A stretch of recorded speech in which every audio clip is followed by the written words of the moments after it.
નમસ્કાર દર્શક મિત્રો, તિલોક સત્તા શોમાં આપનું સ્વાગત છે। નાસાના અવકાશ યાત્રી સુનિતા વિલિયમ્સનું નામ હાલ તો દરેક જગ્યાએ છવાયેલું છે। લગભગ 9 મહિના અવકાશમાં વિતાવ્યા બાદ પૃથ્વી પર પરત ફરેલા સુનિતા વિલિયમ્સનું ભારત સાથે ઊંડું જોડાણ છે। સુનિતા વિલિયમ્સ હવે ગ્લોબલ આઇકોન બની ગયા છે। તેમણે લાખો લોકોને પ્રેરણા આપી છે।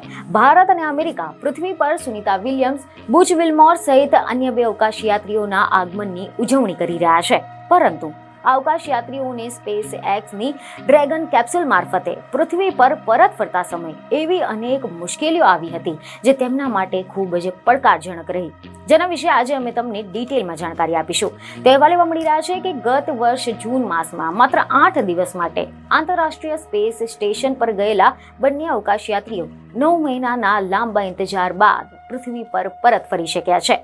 બોઈંગનું જે સ્ટારલાઇનર યાન તેમને ધરતી પર પરત લાવવાનું હતું તે જ ખરાબ થઈ ગયું હતું અને આના કારણે અવકાશ યાત્રીઓએ પરત ફરવા માટે આટલા બધા સમય લાગી ગયો છે અને અંતે એલન મસ્કની કંપની સ્પેસ એક્સની ડ્રેગન કેપ્સ્યુલે ભારતીય સમય અનુસાર 3:28 સવારના 3:28 ફ્લોરિડાના દરિયાકાંઠે સુરક્ષિતપણે લેન્ડિંગ કર્યું હતું। સમુદ્રમાં ઉતરાણ કર્યા બાદ કેપ્સ્યુલની 4 એકર જિજ્ઞાસુ ડોલ્ફિનોનો એક સમૂહ આંટા ફેરા મારવા લાગ્યો હતો।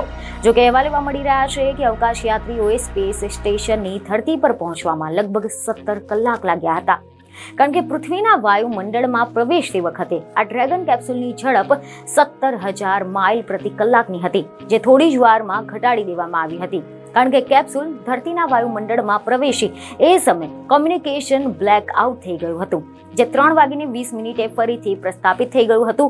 વાયુમંડળમાં પ્રવેશ્યા બાદ અવકાશયાનની જે પ્લાઝમ શિલ્ડ છે તેનું તાપમાન 1927 ડિગ્રી પહોંચી ગયું હતું, પરંતુ હીટ શિલ્ડ યાનમાં સવાર અવકાશ યાત્રીઓને આટલી તીવ્ર ગરમીથી બચાવવામાં મદદરૂપ સાબિત થઈ હતી અને લગભગ 3:21 અવકાશયાન ઓટોનોમસ એટલે કે સ્વચાલિત બની ગયું હતું। આ દરમિયાન તેમની સામે લાગેલી ટચ સ્ક્રીન પર તમામ હલચલ પર તેઓ નજર રાખી શકતા હતા અને લગભગ 3:24 આ પહેલા ડ્રેગન કેપ્સ્યુલની 2 પેરાશૂટ ખુલી ગયા, જેના કારણે તેમની ઝડપ ઘટી ગઈ હતી।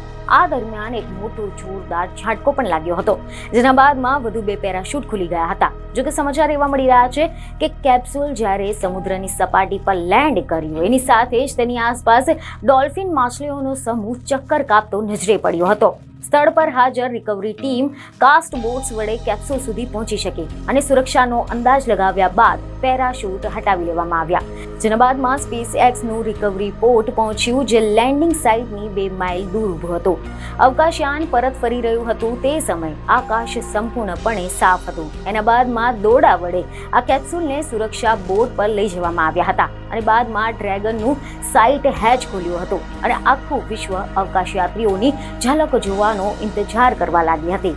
ધરતી પર આગમન બાદ નાસાની લાઈવ તસવીરો દ્વારા સમગ્ર દુનિયામાં લોકોએ સુનિતા વિલિયમ્સ અને તેમના સાથીઓને બહાર નીકળતા જોયા હતા। બીજને ખબરો સાથે ફરી મળીશું। ધન્યવાદ।